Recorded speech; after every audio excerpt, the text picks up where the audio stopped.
జరిగినటువంటి అఖిలపక్ష సమావేశానికి మన రాష్ట్రం నుంచి ఎవరు హాజరు కాలేదు.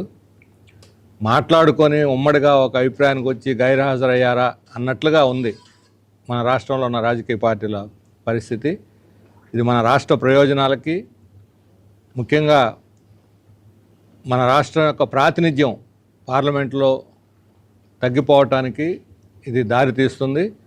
రాష్ట్ర ప్రయోజనాలు ముఖ్యమా, కేంద్రంలో మోడీతో దోస్తీ కోసం రాష్ట్ర ప్రయోజనాలని త్యాగం చేయదలుచుకున్నారా? తెలుగుదేశం, జనసేన, వైసీపీ పార్టీలు ప్రజలకు చెప్పాలని చెప్పి మేము కోరుతున్నాము. దక్షిణాది రాష్ట్రాల్లో, దక్షిణాదిలోనే కాదు, ఆ మాటకు వస్తే మొత్తం ఈ ప్రాతినిధ్యం తగ్గిపోతుంది అనుకున్నటువంటి రాష్ట్రాలు అందరూ ఏదో రకంగా ప్రాతినిధ్యం ఉంది. పక్కనున్న తమిళనాడులో అటు బీఆర్ఎస్ ఇటు కాంగ్రెస్ ఇద్దరు ఉప్పు నిప్పు అయినా సరే ఇద్దరు హాజరయ్యారు. తమిళనాడులో అన్నా డిఎంకే రోజు తన్నుకుంటున్నా ఇద్దరూ దాన్ని అపోజ్ చేస్తున్నారు. కేరళలో వామపక్ష పార్టీలు, కాంగ్రెస్ ఇద్దరూ దీన్ని వ్యతిరేకిస్తున్నారు. ఈ రకంగా అన్ని రాష్ట్రాల్లో అన్ని పార్టీలు ఒక తాటి మీదకి వచ్చి వాళ్ళ రాష్ట్ర ప్రయోజనాలు కాపాడుకోవడానికి నడుం కడితే, ఇక్కడ మన రాష్ట్రం వాళ్ళు మాత్రం వీళ్ళు ఇక్కడ డ్యాన్స్ చేస్తున్నారు.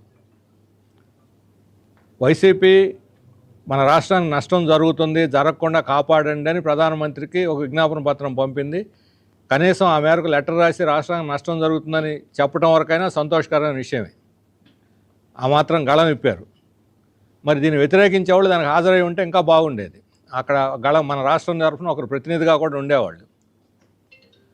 తెలుగుదేశం, జనసేన వాళ్ళు దీనికి ఉద్దేశపూర్వకంగానే దూరంగా ఉన్నారు. జనసేన పవన్ కళ్యాణ్ గారు చెన్నై తమిళ వాళ్ళ ఛానల్కి ఇంటర్వ్యూ ఇస్తూ ఈరోజు అన్ని మీడియాలో కూడా వచ్చింది. ఇది పార్టీలు ముందు పార్లమెంట్లో పోరాడాలి, తర్వాత మీటింగ్లు పోరాటాలు అన్నాడు. మరి పార్లమెంట్లో పోరాడాలా అని ఆయన వైఖరి నిజాయితీతో చెప్పింది అయితే, ఇక్కడున్నటువంటి జనసేన, తెలుగుదేశం సభ్యులు వాళ్ళకు కూడా పార్లమెంట్ సభ్యులు ఉన్నారు. మరి ఈ పార్లమెంట్ సభ్యులు లోక్సభలో దీన్ని లేవనెత్తమని ఆయన వాళ్ళని ఆదేశించారా లేదా చెప్పాలని చెప్పి మేము కోరుతున్నాం. ఆయన చెబుతున్న మాటే. ముందు ఆయన అక్కడ వాయిస్ వినిపించి, మన రాష్ట్రం తరఫున పార్లమెంట్లో వాయిస్ వినిపించి, ఆ తర్వాత ఈ సమావేశానికి కూడా వాళ్ళు హాజరయ్యి ఉంటే దానికి ఒక వెయిటేజీ, దానికి కావాల్సినటువంటి విలువ వస్తుంది. ఈరోజు ప్రజల యొక్క మనోభావాలను దృష్టిలో పెట్టుకొని వ్యతిరేకించలేక, దీన్ని బీజేపీని బలపరచలేక ఈ రకమైనటువంటి గోడ మీద పిల్లివాటం, డ్యాన్స్ చేయటం అని, దీన్ని రకమైనటువంటి సర్కస్ ఫీట్లు. ఈ సర్కస్ ఫీట్లు రాష్ట్ర ప్రయోజనాలకు నష్టం. తెలుగుదేశం పార్టీ చంద్రబాబు నాయుడు గారు డీలిమిటేషన్ గురించి మాట్లాడకుండా తప్పో ఒప్పో మనకు నష్టమా లాభమా తేల్చి చెప్పాలి. దాని బదులు 75 సీట్లు అసెంబ్లీలో మహిళలకు పెరుగుతాయని చెబుతున్నారు.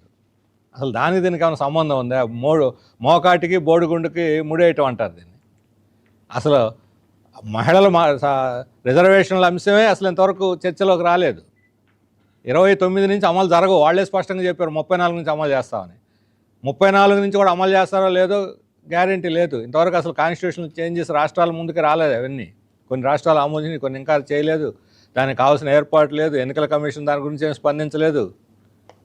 అంటే మహిళలకి ఆశ చూపెట్టి డీలిమిటేషన్ జరిగితే మహిళలకు మంచిది అని చెప్పి దీన్ని పక్కదారి పట్టించే ఆలోచన చేస్తున్నారు.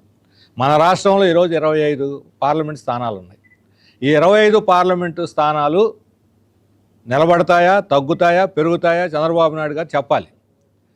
ఇప్పుడు బీజేపీ, మోడీ చేస్తున్న ప్రతిపాదన ప్రకారం జనాభాని ప్రాతిపదికగా చేసుకుంటే మన జనాభా రేటు 2.5% నుంచి 1.4% పెరుగుదల రేటు తగ్గిపోయింది. మన జనాభా ప్రకారం ఇప్పుడున్నటువంటి 25 సీట్లు 6 సీట్లు తగ్గి 19 సీట్లే ఉంటాయని చెప్పి కొంతమంది మేధావులు, విశ్లేషకులు అంచనా వేస్తున్నారు. ఇప్పుడున్న జనాభా పద్ధతి తెలంగాణకి తగ్గుతాయి, తమిళనాడుకు తగ్గుతాయి, కేరళకు తగ్గుతాయి, కర్ణాటకకు తగ్గుతాయి, బెంగాల్కు తగ్గుతాయి, జమ్మూ కాశ్మీర్కు తగ్గుతాయి. ఒక్క 2-3 రాష్ట్రాలకు తప్ప, జనాభా బాగా పెరిగినటువంటి 2-3 రాష్ట్రాలు తప్ప ఇవి ఏటికి ప్రాతినిధ్యం ఉండదు. అందులోనూ ఇప్పుడు 524 స్థానాలు ఉంటే దీన్ని తీసుకుపోయి 830 చేయాలని చెప్పి అంటున్నారు. స్థానాలు జనాభా పెరిగినప్పుడు స్థానాలు పెంచడం తప్ప రైటా కాదు, పెరిగిన స్థానాలకు అనుగుణంగా అందరికీ న్యాయం జరుగుతుందా లేదా. కానీ మా పార్టీ వైఖరి ఏంటంటే జనాభాని దీనికి ప్రాతిపదికగా తీసుకోకూడదు. ఎందుకంటే గత 30 సంవత్సరాల్లో దక్షిణాది రాష్ట్రాలు కానీ, బెంగాల్ కానీ, లేదా మహారాష్ట్ర కానీ కొన్ని రాష్ట్రాలు చాలా కాన్షియస్గా జనాభా నియంత్రణని పాటింపజేశాయి. జనాభా కంట్రోల్ చేసినందువల్ల జనాభా తగ్గిపోయింది. ఈరోజు ఉత్తరప్రదేశ్, బీహారు ఇటువంటి రాష్ట్రాల నుంచి జార్ఖండ్, మన రాష్ట్రానికి, కేరళకి, బెంగళూరుకి విపరీతంగా వలసలు వస్తున్నారు. అక్కడ జనాభా పెరిగి వాళ్ళకి తగిన ఉపాధి లేక వలసలు వచ్చేస్తున్నారు. ఇప్పుడు అక్కడ వాళ్ళకి ఈ జనాభా ప్రాతిపదిక మీద స్థానాలు పెరుగుతాయి.